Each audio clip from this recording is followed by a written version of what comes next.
Going into E3 2018, I didn't really have much of a wish list. I had gotten already a lot of what I had wanted from video games, and I was going through a back catalogue of so many older games that I never played. Such games like Skyward Sword and games I'm playing right now like Paper Mario 64. I didn't really feel the need to kind of like get greedy and ask for more games. Now, there are a lot of games that a lot of people wanted as well, which got announced and got revealed and got shown off, which was freaking awesome and it made a lot of people happy. But for me this year, I wasn't looking for anything in particular. There was one little thing, but I already knew that was announced, so I wasn't really looking for it to be revealed or anything like that. I already knew it was coming. For me, E3 this year was just this casual thing where I got to watch it and have fun. I really want to start off this video by saying that I want to congratulate every single person who stood up on stage and talked about their game. Whether you got booed off afterwards on Twitter, or whether you did a great job or some people deemed it to be a bad job, I just want to talk about how hard it is to get up on stage and talk about your game. Can you imagine being a game dev all your freaking life, and then someone telling you you have to get up and sell your game to millions of people who in an instant, one YouTube video can make your game the most hated thing in the world, or it can make your game the most loved thing in the world. It is a big risk for everyone who gets up there, and honestly, I couldn't do it myself. Can you imagine working in your job, say you're a deli owner or something like that, and someone tells you now you have to stand up to millions of people and tell everyone why your deli is amazing, and by the way, your boss has just told you before you're going on that your deli will have microtransactions going forward. Nothing you can do about it, but you're gonna get all the hate for it. It can be kind of daunting, and I have to say, everyone did amazing. Again, I couldn't do it, so I always come at it from a perspective of congratulations and well done on actually getting up there and talking to people, because it is tough. It is really difficult to talk in front of people. But now that's done, I'm going to talk about the stuff that I loved about E3, not the stuff that I hated about E3, because I didn't really hate anything, but I did love a lot of things. And if the things that you loved aren't in my list, then that's fine, just let me know in the comment section. But honestly, if they're not in the list, I probably just don't care enough about them, or maybe I just am not excited at all about them. If I'm even excited like a little bit, I'll probably put them into this game, or this list. But if they're not, I don't really have a connection to them. Let's do this.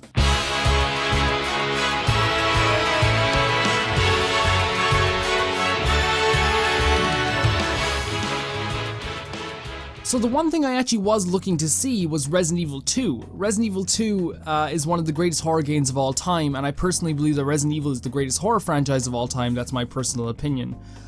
Those games get a lot of bad raps for the later games, but if you really look back to like the original Resident Evil and the original Resident Evil 2 and Resident Evil 3 and Resident Evil 4, those games can get kind of like really scary. Yes, they turned into a more action-oriented game, but I feel like they returned to form Resident Evil 7. The reveal with Leon shooting down the zombie made me jump out of my skin. I watched it early morning because it was a very late night conference and I had to get up. I didn't want to like stay up all night to watch it. So I kind of just jumped out of my bed while I was watching it, and it was like one of those experiences that like you should get at least one of these for every person at E3, and I did get one. I did get multiple, but this is one of the main ones. I'm really excited for Resident Evil 2. Of course, Leon, looks exactly like his PlayStation 1 model, just like upgraded. He is like baby Leon again, which is something we never get to play as. If you think of it, all the times we played as Leon since then, it's been as his action hero, who has been like, tried and tested through, organizations that have tried to take down Umbrella. But now he is back to being 18-year-old, first day on the job Leon, which is so exciting that we get to play as him one more time in that sense. And honestly, I kind of hope that after this, more horror games will follow suit. There are, maybe more games will come back and be like, hey, let's return to our horror roots, let's make more horror games like this. Because what we're finding out is with the Resident Evil remake that happened that got ported to the PlayStation a couple of years back, with Resident Evil 7, what we're going to probably find out Resident Evil 2, and what we're finding out with games like Evil Within that are actually selling pretty well as well, is that horror is not gone, action games are not gone, and single player is not gone. And horror games can make a comeback if they wish. Next on the list is the From Software games. The From Software games, of course, I'm excited about. You guys know I love From Software. It's like an addiction at this point. Of course, From Software games have gotten so popular that when they're announced now, it's a big deal. It's massive. And I'm so excited for them for that, because they still are such a small developer, and now they're working on 3 games. Now, the 3 games that were announced at E3, one of them I don't think is their actual game. I think it's just they handed it off to Devolver for them to make, which is the Metal Wolf Chaos game, which was a From Software game, but I don't think it's actually the 3rd game announced. I really don't. But the 2 games I want to talk about really quickly are Sekiro Shadows Die Twice, which was revealed back at the Game Awards because Jeff Keighley is awesome, and he was freaking, you know, he deserved that freaking thing because he does so much all the years, every year. He works so freaking hard, and everyone just thinks he sits on his arse. He works so hard, and he deserved this at his award show. But yeah, Shadows Die Twice looks freaking amazing. And here's the thing, at first glance I was like, this is a Souls game. This is a Souls game, looking at the combat. But then I heard about the mechanics. Now, the mechanics that are really interesting to me are, first of all, the Shadows Die Twice aspect, which is you die, and you get resurrected, and then the enemies de-aggro and kind of walk away from you. Then you can come up and get a sneak attack on them. I think you get like one of those per bonfire or something like that. I don't think it's a bonfire, but they are going to have a system. They haven't talked about it. They said they do want to like do something like that, but they haven't talked about that yet. Also, Miyazaki himself has said it's about killing. It's about swords clashing. That's what the game is about. And it really goes to show in this trailer that they revealed. Also, the trick weapon mechanic where you can like use it to shoot up in the air. Apparently, you're gonna have to use that to fight enemies, because some enemies will block every single attack that you do with precision. There is no way people aren't gonna be able to go in and do the thing that they usually did, which is just hack and slash, and then eventually get through the game. You're actually gonna have to like work here. You're actually gonna have to like parry and dodge, and you're gonna actually have to do like some interesting stuff here. It is going to be a main character game. It's a single player game. You do not create your character. It's about this main character, which, to be honest, is kind of a welcome thing for From Software.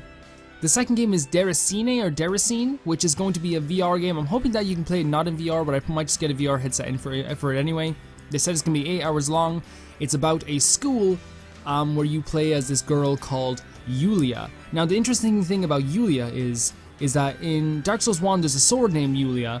In Demon Souls, there's a character named Yuria the Witch, and in Dark Souls 3, there's a character named Yuria of Londor. Now, in the Japanese language, apparently, this was told to me by a Japanese and English teacher, there's no difference in the translation to English from Yulia. It's Julia in both. Yuria and Yulia, I think, are Julia in English. So it would make sense, I guess, if you could say that they're, like, it's kind of like patches in Dark Souls. Like, again, don't get your hopes up, because I don't want people in a few months' time going, it wasn't Bloodborne prequel. But I'm actually pretty excited for that. It looks amazing. It's a puzzle game where you follow around this fairy, and I think the fairy wants you to believe in her and wants the people in the school to believe in her. It looks pretty cool. Now that like probably my 2 most excited things are out of the way, I'm talking about stuff that I'm not as excited about, but really I think I'm still hype level freaking 10 for all of this stuff. First of all, Kingdom Hearts 3. I never played a Kingdom Hearts game before, but the trailer at the Sony conference with the Pirates of the Caribbean got me really super excited to play this game. I've ordered the first 2 games and the remix, and I'm also going to buy the Final Chapter Prologue 2.8, but they kind of sold me on this, and I think that's one of the good things about E3. They sold me on this game, and I have to like really like give them props for that. I never thought I'd play Kingdom Hearts, but I think I'm definitely going to jump into it this time.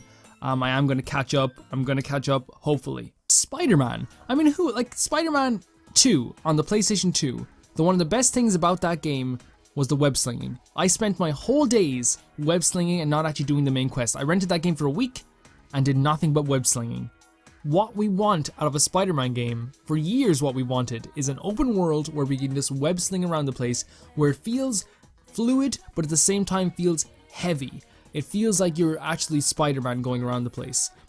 Now, the thing about the Spider-Man games, I think a lot of people are complaining about the QuickTime events, but I really don't know how else you would do a lot of the stuff in real time. Like the stuff like bringing down a crane and like sticking it to a wall and like taking down a helicopter with it. I don't know how you could do that with QuickTime events, without QuickTime events. And to be honest guys, QuickTime events can be really fun. Like we all remember Resident Evil 4. Like I think QuickTime events have just gotten a bad rap.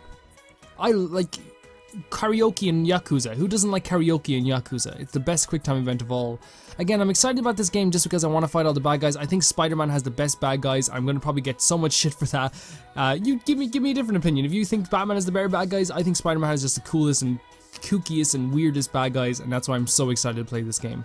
Dragon Quest XI. Now, I've recently played on the 3DS Dragon Quest VIII and Dragon Quest VII. While I didn't finish Dragon Quest VII because I felt the game was a little bit lacking in a few spaces, Dragon Quest VIII for me is something that completely changed my perspective on the whole series. Dragon Quest VIII is a monster of a game, and not only a monster of a game, it's a beautiful, beautiful story of a game. There's not often that I play an RPG where I'm actually like so enthralled in the story like this. And not only that, but like this is a traditional turn-based combat game. Now, a lot of people might be like, you know, saying that like it's in the past. They haven't changed the combat since like 2002, which I understand completely. We've had games like Trails of Cold Steel and Tokyo Mirage Sessions, and games like Persona 5 that have changed combat forever in turn-based systems.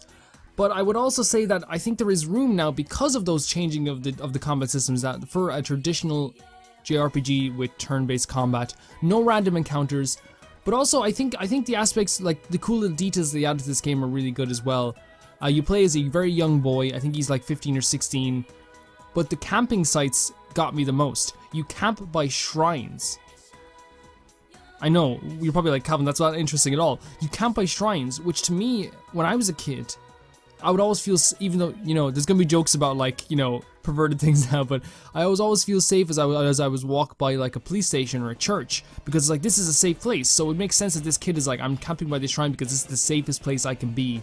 And there's something so like not childlike about that, but like youthful about that. And I think that's such a cool aspect of this game. I'm really excited for Dragon Quest XI, and because of Dragon Quest VIII, I'm so excited for Dragon Quest XI.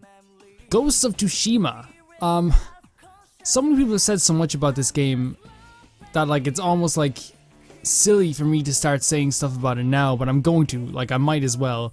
I was excited about this game when I first saw it back at PSX, not PSX, was it PSX? Yeah, PlayStation Experience. And I remember just thinking like, this has to be a Sucker Punch game, and then I pat myself on the back because it was a Sucker Punch game. This game is really exciting me, and it's not just because they added like Japanese audio, because like I wasn't even expecting them to do that at first. But like this game is like the prettiest game I think I've seen. Like, and I mean pretty, I don't mean like graphically pretty, or like it's like, look at these graphics, we have such good graphics. I mean like something that matters more than that, like it's just how pretty it is. And adding on to that, like I think that the combat system is like, it's there's a story there clearly, but it's not overshadowing the combat, which is always good. The combat should come first. To me, you can have the best story in the world, but if your gameplay is bad, if your gameplay is average, I don't care. I literally do not care. With Ghost of Tsushima, the demo they showed was only a side quest, which if you haven't seen it, you should see it. It's shocking that this is only a side quest. Of course, the Cyberpunk game, the thing is we don't know, again, we know a bit about this game. We know that like there will be romance in the game. We know that there is going to be like, there is this like world that you can fully explore. There's cool aspects of the game that you can touch the billboards and they will just give you a location to go to. I'm not excited for it as like other CD Projekt Red, you know, projects, but I've played through The Witcher 2 times in my life in full with all, like every side quest, and it's like, aren't I cool? But like, I'm glad that it's in first person, because like, and people are probably like, why do you get to create your character, by the way? It's like, why do you get to create your character again? It's like, because there will be cutscenes and stuff like that. The game looks interesting.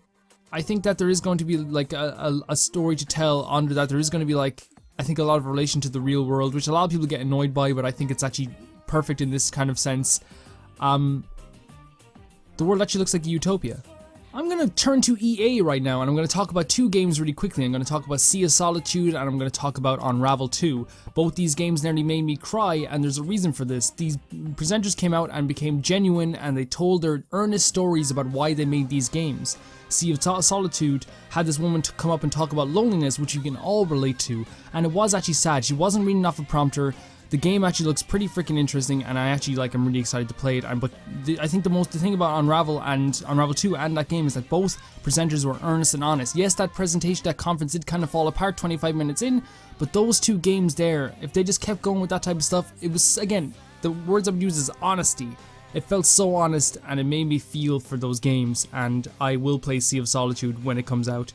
And that woman who made those games is amazing, and if you haven't seen that presentation, I'll link it down below because you need to see it. It's fantastic. Now, here's the last part of this whole video, and I know you're probably like, where's The Last of Us, where's Death Stranding?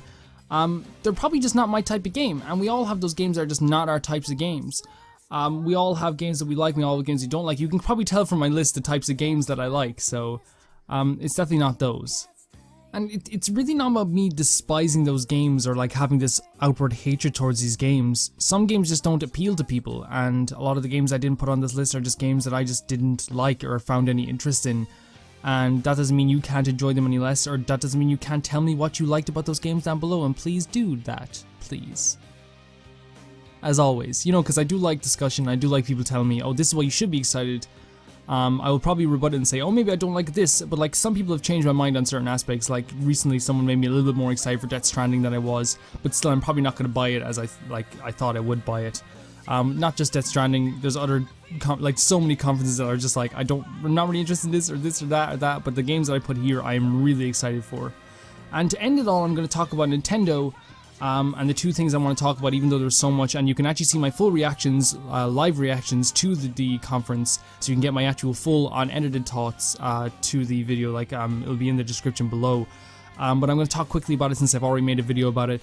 Smash Bros Ultimate is looking freaking amazing. Putting every character in there is just is playful, but at the same time it's like so cool because now I'm jumping into the Switch so badly. I'm getting a Switch no matter what now. But also they put Shulk in there, and that was what I wanted. I was really excited for Shulk. Also they the reason why I think that presentation part of the E3 was so good is because they focus more on the little aspects that change the game, not just the big aspects. They focus on stuff that made the quality of life and the quality of the game better, which is always good for your video game in my opinion. Then you have stuff like Fire Emblem. Fire Emblem to me looked amazing just because of the multiple people you can control. There's arrow volleys, there's big rolling battles. It's in 3D and you get to walk around the place. I'm so in for this game. I've only ever played Fire Emblem Birthright, but I love that game. I played it through once and was so excited. I think when I finally get through my backlog, I'm probably going to play through the other two games that you can buy along with it, which are only €20, which if you think about it, like that game cost me €40 to buy new. And then two €20 add-ons, that's really cheap. That's really cheap for the amount of content. Oh, maybe it's not, I don't know, maybe I don't know what I'm getting myself into. But I think I can talk quickly about Pokemon Let's Go Pikachu and Pokemon Let's Go Eevee. I don't think there's much more else to say. I'm still pretty excited for this game. And I think they did a pretty good job of actually putting a lot of minds at ease. So I think a lot of people were very kind of upset about it, but the thing is, we're getting our RPG Pokemon in 2019. And the thing is, we've gotten RPG Pokemons every single year. Not every single year, but every single generation. And they're amazing. Every single one of them are great. Even the ones that are people are oh, they're subpar. That people who outside of the Pokemon fan base are it's subpar. Even people inside the Pokemon fan base are yeah, but this is still fun. It's still fun. It's hard to find a Pokemon game, a mainline Pokemon game that's not just fun in some way. And I'm hoping that we just get a straight Pokemon game next year for the Switch, and it'll probably just actually sell like hotcakes. I think so. I think that's what's gonna happen anyway. But yeah, I thought it looked good. I thought they showed off really well. They showed the game off really well.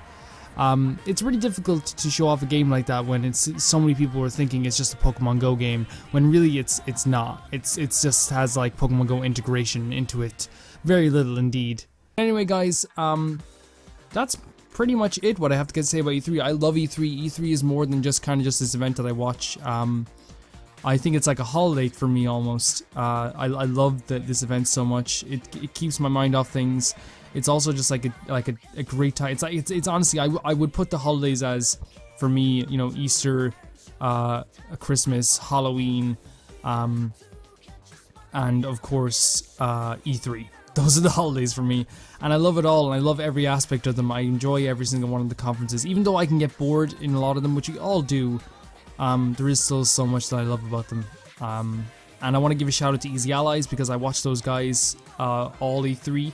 They're genuine. They are crowd-funded, so they don't have to adhere to any bosses. They are just speaking their minds, and it was always really fun to see them. They're a bunch of big nerds, and I fully recommend them. And thank you guys very much. I hope you had a great E3. I'm sorry that there's not more videos on this. I didn't want to stretch it out because I could have stretched it out, but I didn't see any point in doing that.